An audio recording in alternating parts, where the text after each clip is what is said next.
Frank Milano, born Ciccio Milano. Italian pronunciation.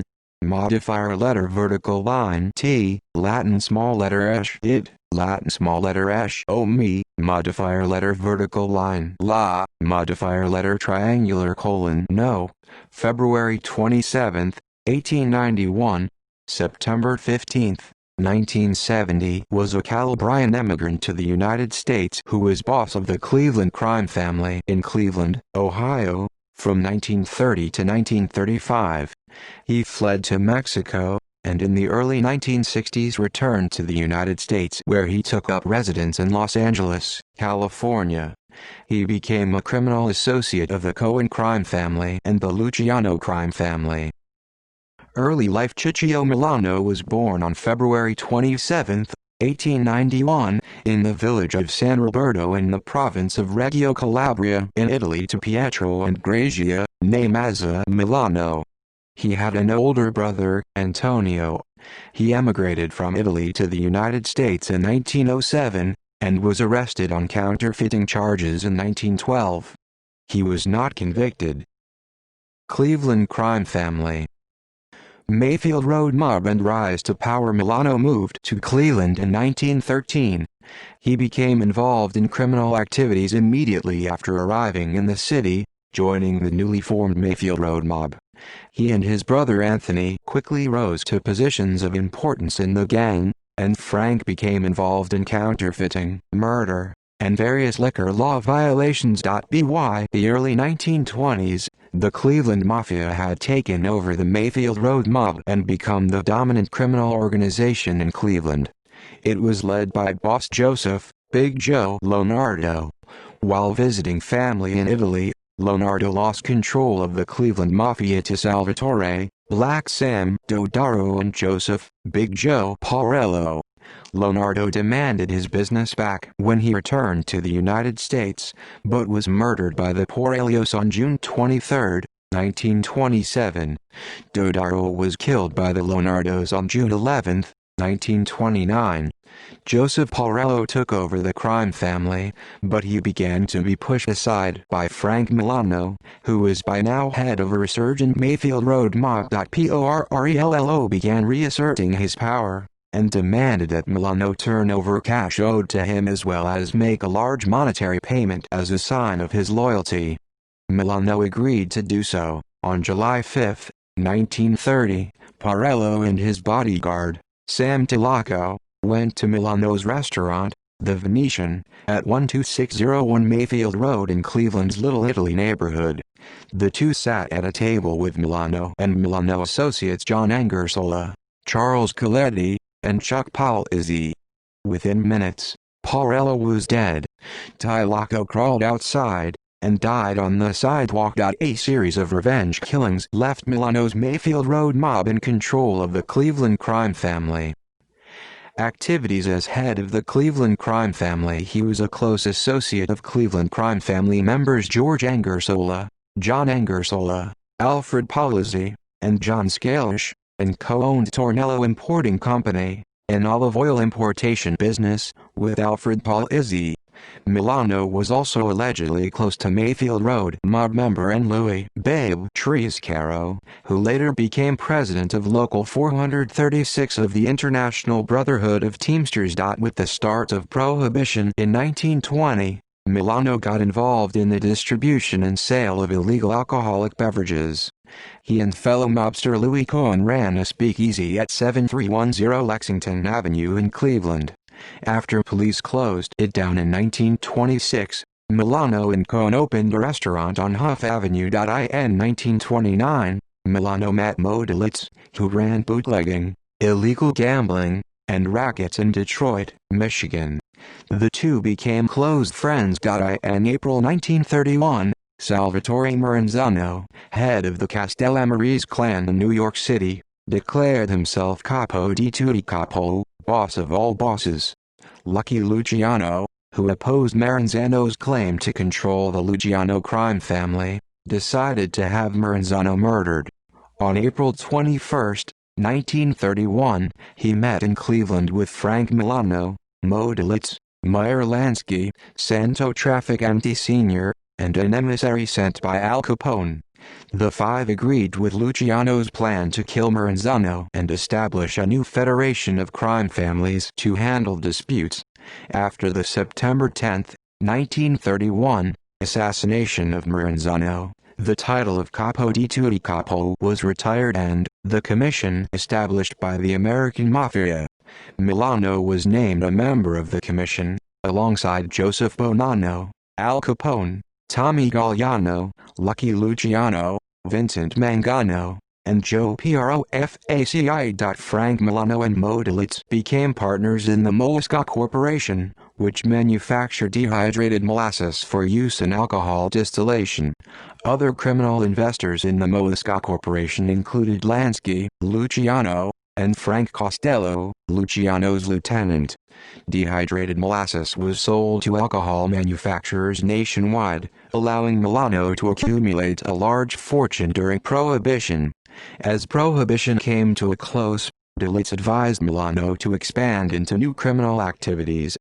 Beginning in 1930, Dalitz and Milano joined with Cleveland mobster Thomas J. McGinty to open casinos, of which the Thomas Club and Harvard Club were two, and lease illegal slot machines to local businesses. According to Angelo Leonardo, he sought permission from Milano to kill Giuseppe, Dr. Joe Romano, whom Leonardo believed to be involved in the murder of his father, Joseph, Big Joe Leonardo. Milano approved the assassination, which occurred on June 10, 1936. Leonardo claims that Milano later denied authorizing the killing. While a member of the Cleveland crime family, he lived in Akron, Ohio, and made extensive real estate purchases there. Flight to Mexico. On January 30, 1935, Milano fled to Mexico to avoid prosecution for income tax evasion. He took up residence in Veracruz.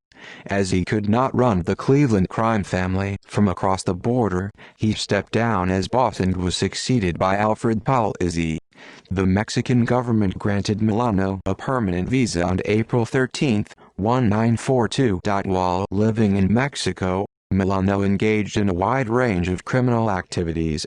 According to Alvin G. Sutton, Cleveland's top law enforcement officer, Milano smuggled individuals who had been deported from the U.S. back over the American border. When Wilbur Clark built the Desert Inn Casino in Las Vegas, Nevada, in 1947, he sought and received capital from a group of gamblers and mobsters that included Modalitz, Maurice Kleinman, Thomas J. McGinty, Louis Rothkopf, and Sammy Tucker. A few years later, this group sold a piece of their investment to John Angersola, Frank Milano, and Alfred Paul Izzi. In return, the Cleveland crime family agreed to prevent other organized crime figures from interfering with the casino. According to the Chicago Sun-Times in 1966, cash skimmed from the casino, representing Milano's percentage interest in the operation, was delivered to him in Mexico City without going through others, such as Meyer Lansky. Milano also purchased a good deal of real estate in Mexico. He owned a coffee plantation and owned extensive timberlands. Los Angeles criminal activities. Milano relocated to Los Angeles, California, where he associated with Mickey Cohen and Lucky Luciano. According to nightclub owner and former police officer Barney Ruditsky, Milano helped protect Cohen from being murdered by other crime families. According to the Los Angeles Police Department, he owned a wire service that reported the results of horse racing. Using his wealth, Milano financed a wide range of illegal activities, although poor health kept him from any active participation in organized crime. He continued to purchase real estate in and around Los Angeles, as well as in Miami, Florida, where Alfred Paul Izzi had retired in 1948.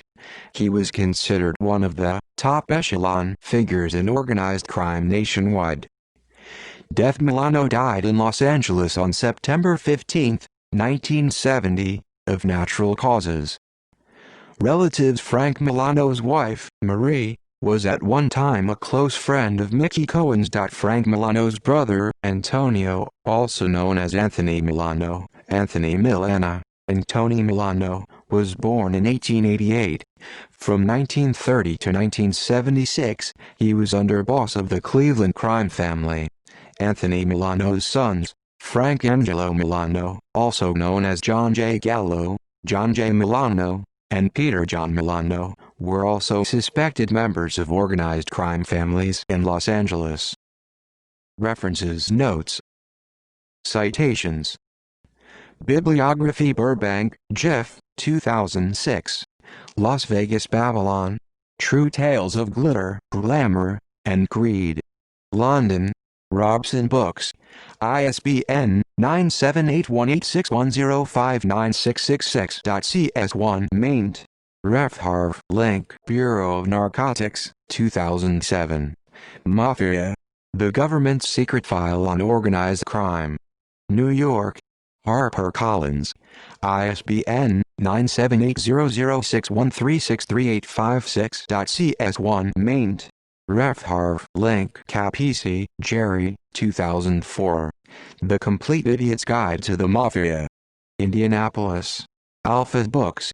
ISBN 9781592573059.cs1 maint. Ref Harv. Link. Cockaigne, James, 2016. Hidden Power. The Strategic Logic of Organized Crime. New York, Oxford University Press. ISBN 9780190627331.cs1 maint. Ref Harv. Link. Committee on the Judiciary, 1967. Controlling Crime Through More Effective Law Enforcement. United States Senate. 90th CONG, 1st Sess. Washington, D.C. U.S. Government Printing Office. HDL:2027/MGP.351121042616161.cs1 maint. Ref Harv. Link. Griffin, Joe, Denevi, Don, 2002. Mob Nemesis. How the FBI Crippled Organized Crime. Amherst, N.Y. Prometheus Books. ISBN 9781573929196.cs1 maint. Ref Harv. Link. Messig, Hank, 1967. The Silent Syndicate. New York, Macmillan.cs1 maint. Ref Harv. Link. Messig, Hank, 1972. John Edgar Hoover. An Inquiry into the Life and Times of John Edgar Hoover, and his relationship to the continuing partnership of crime, business, and politics. New York, McKay.cs1 maint. Ref Harv. Link. Newton, Michael, 2007. Mr. Mob. The Life and Crimes of Modelites. Jefferson, N.C., McFarland and Company. ISBN 9780786435166.cs1 maint. Ref Harv. Link. Permanent Subcommittee on Investigations, 1961. Gambling and Organized Crime. Part 1. Committee on Government Operations. United States Senate.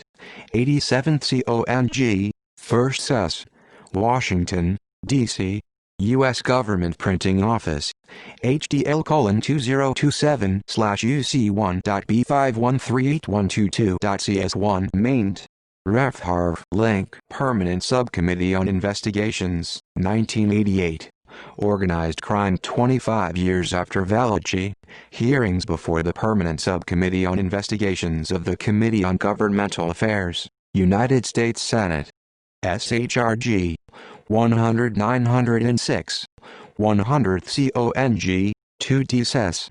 Washington, D.C. U.S. Government Printing Office.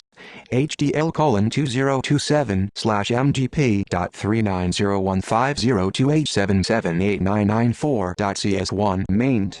Ref Harv. Link. Roth, Mitchell P. 2017. Global Organized Crime, A 21st Century Approach. New York, Routledge. ISBN 9781138639478.cs1 maint. Ref Harv. Link. Schwartz, Ted, 2010. Shocking Stories of the Cleveland Mob. Charleston, SC. History Press. ISBN 9781596299184.cs1 maint. Ref Harv. Link. Select Committee on Improper Activities in the Labor or Management Field, 1959. Second Interim Report of the Select Committee on Improper Activities in the Labor or Management Field. Senator Rept. Number 621. United States Senate. 86th CONG, 1st Sess. Washington, D.C., U.S. Government Printing Office. HDL:2027/2.319240023555729.cs1 maint. Ref Harv. Link. Special Committee to Investigate Organized Crime and Interstate Commerce, 1950. Investigation of Organized Crime and Interstate Commerce. Part 6. United States Senate. 81st CONG, 1st Sess. Washington, D.C., U.S. Government Printing Office. HDL:2027/UC1.B643196.cs1 maint. Ref Harv. Link. Special Committee to Investigate Organized Crime and Interstate Commerce, 1951. Investigation of Organized Crime and Interstate Commerce. Part 7. United States Senate. 81st CONG, 1st Sess. Washington, D.C., U.S. Government Printing Office. HDL:2027/UIUG.30112004468697. Special Committee to Investigate Organized Crime and Interstate Commerce, 1951. Investigation of Organized Crime and Interstate Commerce. Part 10. United States Senate. 81st CONG, 1st Sess. Washington, D.C., U.S. Government Printing Office. HDL:2027/UIUG.30112004468705.